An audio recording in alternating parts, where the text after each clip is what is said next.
Antônio, olha só, estava pesquisando algumas coisas aqui. Ai, muito bom esses nossos episódios, não é? Mas eu vi que no episódio de hoje nós vamos explorar um tema fascinante e complexo. Os relatos dos missionários sobre a antropofagia entre os Guarani. Antônio, diga aqui para nós qual é o significado da antropofagia. Ela tem o mesmo sentido de canibalismo? Querida Matilde, esse é um assunto que vem chamando a atenção do Ocidente desde a chegada dos colonizadores e há muita confusão com relação a ele. Mas a primeira coisa que eu preciso fazer de fato é diferenciar a antropofagia de canibalismo. A antropofagia é o consumo da carne humana, realizado por motivos rituais, espirituais, ao passo que canibalismo é o consumo por motivos de dieta alimentar. No caso Guarani, ela aconteceria para absorver as virtudes de um inimigo ou para neutralizar seu poder. Antônio, o que os missionários falam dessa prática ancestral indígena? Eles não estão assim exagerando quando dizem que os antigos Guarani eram antropófagos? Matilde, se formos analisar os relatos feitos por missionários e por viajantes coloniais, nós veremos que eles são inúmeros e muito parecidos entre si.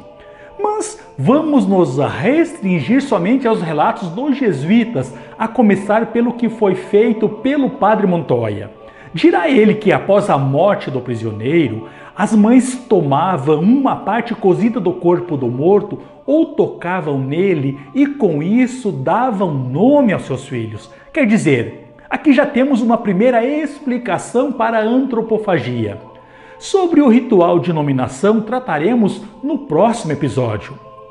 O segundo elemento que aparece é que a pessoa a ser consumida era um guerreiro, possivelmente de um grupo rival, e não qualquer pessoa. Quer dizer, há o motivo ritual e também o de vingança aqui reunidos. Há também o registro da prática de antropofagia com a finalidade de amedrontar os cristãos, assim como para festejar algum momento considerado importante. Por exemplo, o mesmo padre Montoya registrou que um mestre tradicional guarani de nome Guiraberá, quando construía alguma casa ou fazia alguma obra para presentear os trabalhadores, fazia trazer o mais gordo prisioneiro e com sua carne fazia grande festa. Agora, dada a quantidade de povos que falavam a língua guarani, dizer que todos eles eram antropófagos não é o que a documentação histórica possibilita concluir. Existe assim algum registro de como acontecia o ritual antropofágico? Sim, Matilde. Vou apresentar o registro feito pelo historiador da Companhia de Jesus, o padre Nicolas Del Techo. Sem sombra de dúvidas que ele se refere ao ato de forma extremamente negativa e reprovável. Assim escreveu ele, abre aspas, os Guarani antropófagos levavam para sua aldeia os cativos que faziam na guerra e ali os alimentavam com todo tipo de manjares apetitosos para que, uma vez engordados, fossem devorados. Até que isso acontecesse, nada lhes era negado. Na véspera do sacrifício, os principais do povo convocavam os habitantes dos lugares próximos e todos saíam em procissão. À frente iam muitos homens armados e mulheres. Uma donzela adornada com plumas e véus levava em uma bandeja a macana, cruel instrumento de madeira, e outra, vestida de maneira semelhante, carregava a coroa destinada à vítima. As mulheres mais robustas conduziam os cativos, amarrados pela cintura com cordas frouxas, de modo que mantivessem os braços livres e pudessem atirar paus e pedras, à vontade contra os circunstantes.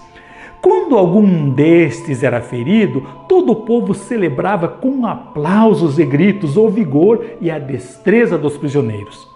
Terminada a procissão, os Guarani passavam a noite em danças barulhentas e bebedeiras. Os cativos eram fartamente alimentados com iguarias e bebidas espirituosas. No dia seguinte, ao amanhecer, eram conduzidos da mesma forma ao local onde, repetidas as cenas da tarde anterior, um cacique desferia com golpes de macana sobre as vítimas, que estavam coroadas e vestidas com trajes ricos. Depois os homens presentes as feriam, adotando novos nomes em memória da festa. Até as crianças eram obrigadas por suas mães a golpear com as mãos os corpos palpitantes. Quando as vítimas finalmente expiravam, a multidão ria descontroladamente, entregava-se à dança e preparava o horrível banquete. O cadáver, cortado em pedaços, era cozido em grandes panelas e depois consumido, com alguns restos enviados às aldeias vizinhas. Tal crueldade, dirá o padre, era considerada por aqueles bárbaros como uma das mortes mais gloriosas, razão pela qual os cativos, mesmo que pudessem, raramente fugiam das prisões. Foi com essas cerimônias selvagens que deram fim à vida do sacristão do padre Antônio Ruiz de Montoya. Fecha aspas. Tá, mas é como os europeus, assim, principalmente os jesuítas, reagiam ao se deparar com essa prática? Como era de se esperar, Matilde, a reação europeia foi de choque e horror. Os missionários jesuítas, por exemplo, viam a antropofagia como um sinal de falta de humanidade, de ferocidade e de selvageria dos indígenas. Isso reforçava a visão eurocêntrica de que os indígenas precisavam ser civilizados e que o trabalho dos jesuítas era indispensável para isso. Centralmente, a antropofagia foi usada como justificativa para a colonização e para a imposição da religião cristã.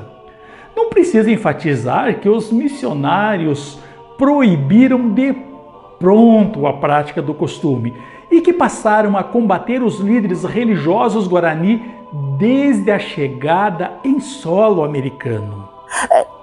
E Antônio, o povo guarani, falantes assim do presente, eles reconhecem que os seus antepassados praticavam a antropofagia?